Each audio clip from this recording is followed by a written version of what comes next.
Well, welcome back to mathematics class. So what we're going to do is a quick exercise with some explanation on how to make money by buying land and selling land.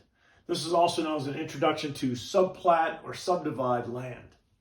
And notice it doesn't say house on it, it says land. And I want to focus just on that. Now, whenever you're buying or selling land, you're going to have to save up, which means you got to sacrifice. But it is a great way to make money. Remember, there are many other ways of making money. And even if you bought land, you don't have to subplat it. Even while you're waiting to subplat, there's a lot of ways to make money on land. For example, out here in El Paso County, we lease acres. You can lease acres, your acreage to cattle. You can make money off that. You can do a lot of things. You can do some things, a ton of things with land.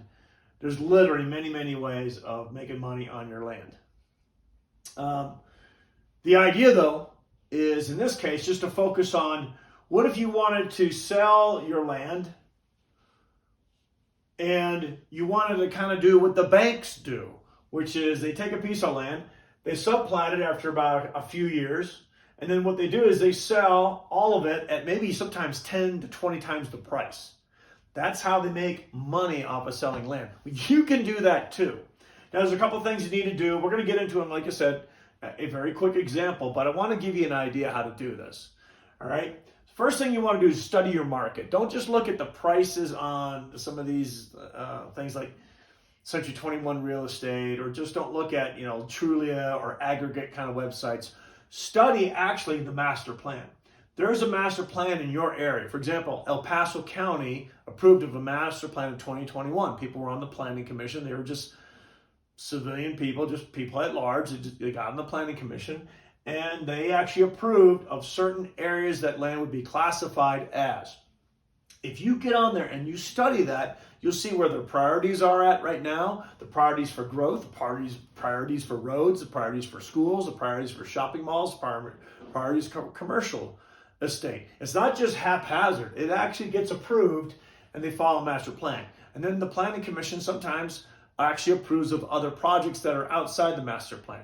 So pay attention to this. And if you do that everywhere you go, you won't have knowledge that the banks have.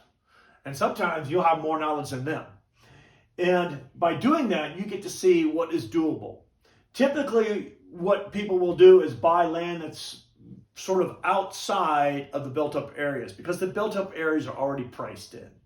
But if you buy land that's outside, in 5 to 10 years, when places move out to those areas, the land values go up. Also, by that time, usually most people get a balloon mortgage. Some people pay full price. I do that every now and then. I've also done a balloon mortgage where you don't want to take all your money out of your investments for the year because you'll get hit and harmed on taxes. So what people do is they take a little bit at a time and they pay that off in 3 years. And the bank knows you have your money. They just know that you're doing it to save money on taxes. So you don't get hammered in 1 year on tax rates. So study your market. Purchase or finance the land, balloon mortgage, or just purchase it outright. You can save your money in the bank and then have it ready to go. Pay off any loan after you've done that so you have the title and deed in your name. And then you do a survey. You get approval will be needed by the county or any local authority that you have. Typically, you call before you survey. Hey, can I survey this? And the county says yes or no. Typically, their always answer is yes, particularly if you already know that it's doable in the master plan. Then you simply put it on the market. Now, let's take a look at an example of a 40-acre square here. And you've noticed that this is, be real careful when you buy land. Don't buy land where you don't have access to roads. If you don't have access to roads, it's going to be very difficult to subplat it. Let's say you had one road and this was 40 acres. You might want to subplat it into 3 pieces. You might want to subplat it into 4 pieces, all right? Rectangular way. But if you have roads on each side, and that's the one you want to look for, then you're going to be able to divide that very quickly into 4 type pieces. Now, if you have 40 acres, you divide those into 4 pieces. That was 10 acres. Typically, what people will do is they'll take that piece of land, divide it, and they'll save themselves one for much, much, much longer investment, because this will get bigger and bigger. And sometimes what they'll do is actually subdivide this into 5 acres. You could do it 5 acres and 8 acres on this if you wanted to. Into 8 plots if you wanted to.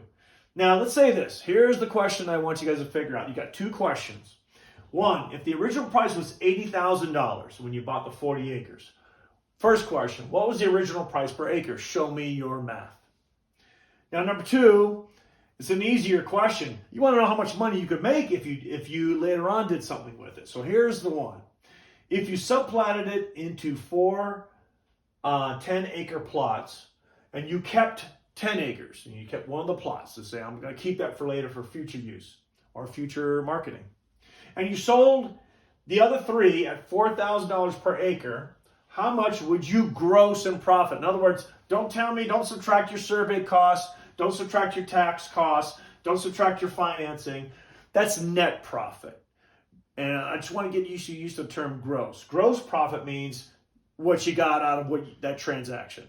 Net profit would be taking all the subtraction that you did here, paying for surveys, paying for taxes, doing other things with it, maybe renting your land out for other activities like hunting and stuff like that. Or I don't want to know all that stuff. All I simply want to know is the gross profit here of just selling it at this price.